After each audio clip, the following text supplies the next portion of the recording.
The Horror of Castle Xyr, a one-act play by Baloth Cole.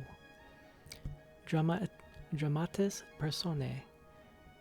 Clavides, captain of the Imperial Guard, Cyrodiilic. Anara, a dun mermaid. Ulis, a lieutenant of the Imperial Guard, Argonian. Zolassa, a young Argonian mage. Late evening. The play opens in the interior of great entrance hall of a castle in Scath Anud, replete with fine furnishings and tapestries. Torches provide the only illumination. In the center of the foyer is a great iron door, the main entrance to the castle. The staircase up to the landing above is next to this door.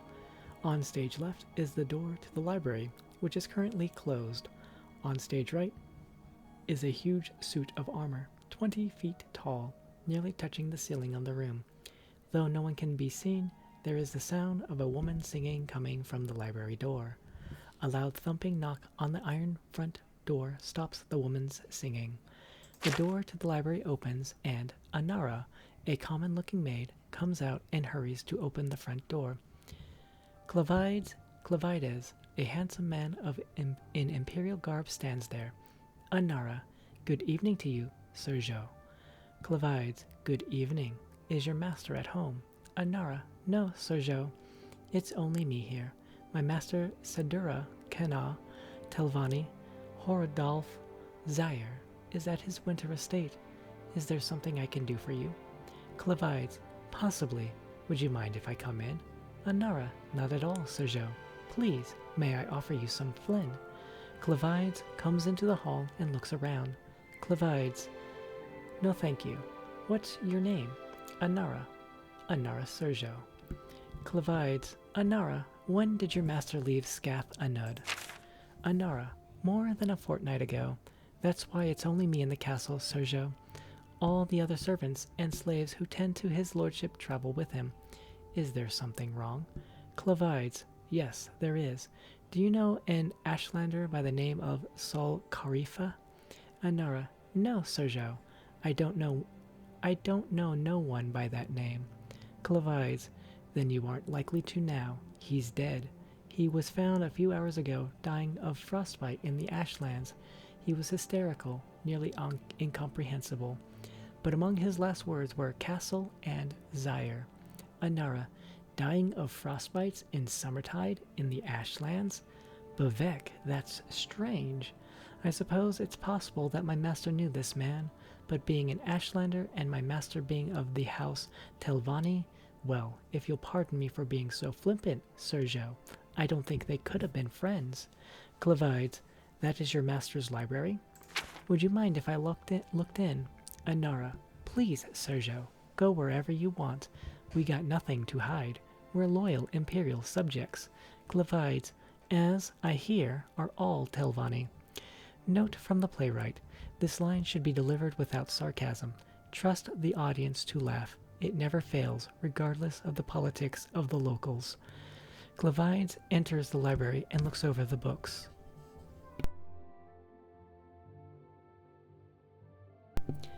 Clavides, the library needs dusting. Anara, yes, Sir Jo.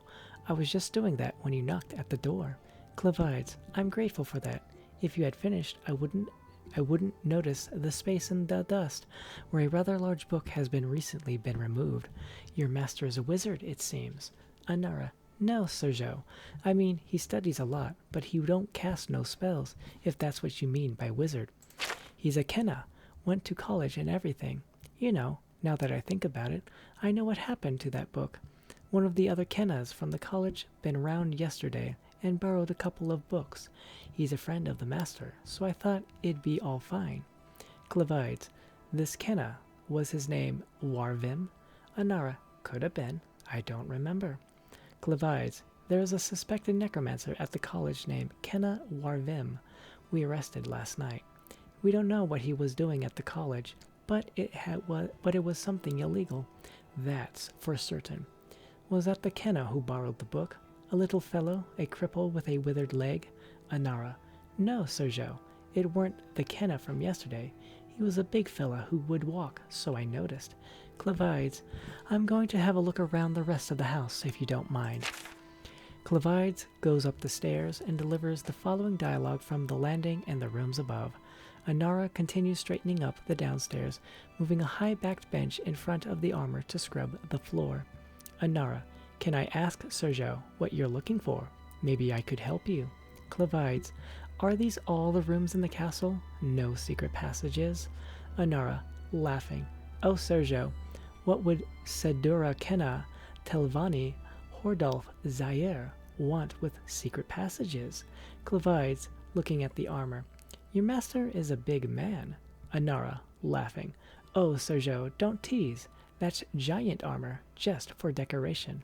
My master slew that giant 10 years ago, and kind of keeps it for a souvenir. Clevides, that's right. I remember hearing something about that when I first took my post here. It was someone named Xyr who killed the giant, but I didn't think the first name was Hordalf. Memory fades, I'm afraid. What was the giant's name? Anara, I'm afraid I don't remember, Sergio. Clevides, I do. It was Torfang. I got out of Torfang's shield. Anara, I don't understand, Sergio. Torfang's shield? Clevides runs down the stairs and examines the armor. Clevides, Sol Carfifa said something about getting out of Torfang's shield. I thought he was just raving out of his mind. Anara, but he ain't got no shield, Sergio. Clevides pushes the high-backed bench out of the way, revealing a large mounted shield at the base of the armor. Clevides, yes he does. You covered it up with that bench. Anara, I didn't do it on purpose, Sergio. I was just cleaning. I see that armor every day, Sergio. In Bavec, I swear I ain't never noticed the shield before. Clevides, it's fine, Anara. I believe you. Clevides pushes on the shield and it pulls back to reveal a tunnel down. Clevides, it appears that Sedura Kenna Telvani Hordolf Xyr does have a need for a secret passage. Could you get me a torch? Anara, Bavec, I ain't never seen that before. Anara takes a torch from the wall and hands it to Clevides. Clevides enters the tunnel. Clevides, wait here. Anara watches Clevides disappear down the tunnel. She appears agitated and finally runs for the front door. When she opens it, Ulis, an Argonian lieutenant in the Imperial Guard, is standing at the entrance. She screams, Ulis, I'm sorry to frighten you. Anara, not now, go away. Ulis, I'm afraid the captain wouldn't like that, miss. Anara, you're with the captain? Blessed mother. Clevides comes out of the tunnel, white-faced. It takes him a few moments to speak. Ulis, Captain, what's down there? Clevides, to Anara, did you know your master's a necromancer? That your cellar is filled with bodies? Anara faints. Ulis carries her to the bench and lays her down. Ulis, let me see her, Sergio. Let me see, Sergio. Clevides, you'll see soon enough. We're going to need every soldier from the post here to cart away all the corpses. Ulis, I've seen enough battles, but I've never seen anything like this. No two are alike. Khajiit, Slode, Dunmer, Cyrodiil, Breton, Nord, burned alive, poisoned, electrified, melted, torn apart, turned inside out, ripped to shreds and sewn back up together. Ulis, you think the Ashlander escaped? That's what happened? Clevides, I don't know. Why would someone do something like this, Ulis? There's a knock on the door. Clevide answers it. A young Argonian woman, Zolassa, is standing, holding a package and a letter. Zolassa, good morning. You're not Lord Xyr, are you? Clevides, no. What do you have there? Zolassa, a letter and a package I'm supposed to deliver to him. Will he be back shortly? Clevides, I don't believe so. Who gave you the package to deliver? Zolassa, my teacher at the college, Kema Warvim. He has a bad leg, so he asked me to bring these to his lordship. Actually, to tell you the truth, I was supposed to deliver them last night, but I was busy. Ulis, greetings, Sistre. We'll give the package to his lordship when we see him. Zolassa, Hel Brathe. Brathre. I had heard there was a handsome Argonian in Scath Anud. Unfortunately, I promised Kema Warvem that I'd deliver the package directly to his lordship's hands. I'm already late. I can't just. Clevides, we're Imperial Guard, miss. We will take the package and the letter. Zalasa reluctantly hands Clavides the letter and the package. She turns to go. Ulis, you're at the college, if we need to see you. Zalasa, yes, fair tidings, Brathre. Ulis, good night, Sistre. Clavides opens the package as Zalasa exits. It is a book with many loose sheets. Clavides, it appears we've found the missing books, delivered to our very hands. Clavides begins to read the book, silently to himself. Ulis to himself, very pleased. Another Argonian and Scath Anud, and a pretty one at that. I hope we weren't too rude to her. I'm tired of all these women with their smooth, wet skin.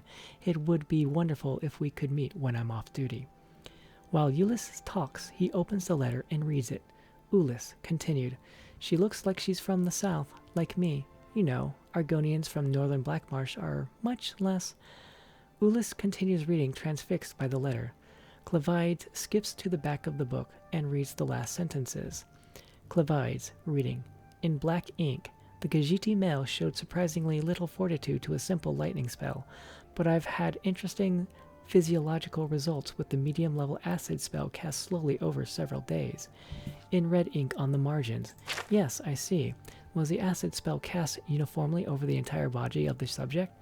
In black ink, the Nord female was subjected to 16 hours of a frost spell which eventually crystallized her into a state of suspended animation, from which she eventually expired. Not so the Nordic male, nor the Ashlander male who lapsed into their comas much earlier, but then recovered. The Ashlander then tried to escape, but I restrained him. The Nord then had an interesting chemical overreaction to a simple fire spell and expired. See the accompanying illustration. In red ink, yes, I see. The pattern of boils and lesions suggests some sort of internal incineration, perhaps caused by the combination of a short burst of flame following a longer session with frost. It's such a shame I can't come to see the experiment personally, but I compliment you on your excellent notation. In black ink, thank you for the suggestion about slowly poisoning my maid Anara. The dosages you've suggested have had fascinating results, eroding her memory very subtly. I intend to increase it exponentially and see how long it is before she notices this. Speaking of which, it is a pity that I haven't any Argonian subjects, but the slave traders promised me some healthy specimens in the autumn. I should like to test their metabolism in comparison to elves and humans. It's my theory that a medium-level lightning spell cast in a continuous wave on an Argonian wouldn't be lethal for several hours at least, similar to my results with the Cyrodiilic female and, of course, the giant. In red ink, it'd be a shame to wait until autumn to see. Ulis, reading the letter. In red ink, here is your Argonian. Please let me know the results. It's signed Kema Warvem. Clavides, by Kenareth. This isn't necromancy, it's destruction. Kema Warvim and Kenna Telvani Horror Xyr haven't been experimenting with death, but with the limits of magical torture. Ulis, the letter isn't addressed to Kenna Telvani Hardolf Xyr. It's addressed to Sedura Iachila Xyr. His wife, do you think? Clavides, Iachila. That was the Telvani of the Xyr family who I heard about in connection with the giant slaying. We'd best get the maid out of here. She'll need to go to a healer. Clavides wakes up Anara. She appears disoriented. Anara, what's happening? Who are you? Clavides, don't worry. Everything is going to be fine. We're going to take you to a healer. Ulis, do you need a coat? Iachila. Anara, thank you. No, I'm not cold. Anara Iakia stops, realizing that she's been caught. Clavides and Ulis unsheathe their blades. Clavides, you have black ink on your fingertips, on your fingers, your ladyship. Ulis, and when you saw me at the door, you thought I was the Argonian your friend Warvim sent over. That's why you said, not now, go away. Anara Iachila, you're much more observant than Anara. She never did understand what was happening, even when I tripled the poison spell and she expired in what I observed as considerable agony. Ulis, what were you going to use on me first, lightning or fire? Anana. Iachila. Lightning. I find fire to be too unpredictable. As she speaks, the flames and the torches extinguish. The stage is utterly dark. There's the sound of a struggle, swords clanging.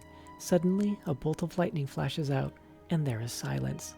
From the darkness, Anana Iakila speaks. Fascinating. There are several more flashes of lightning as the curtain closes.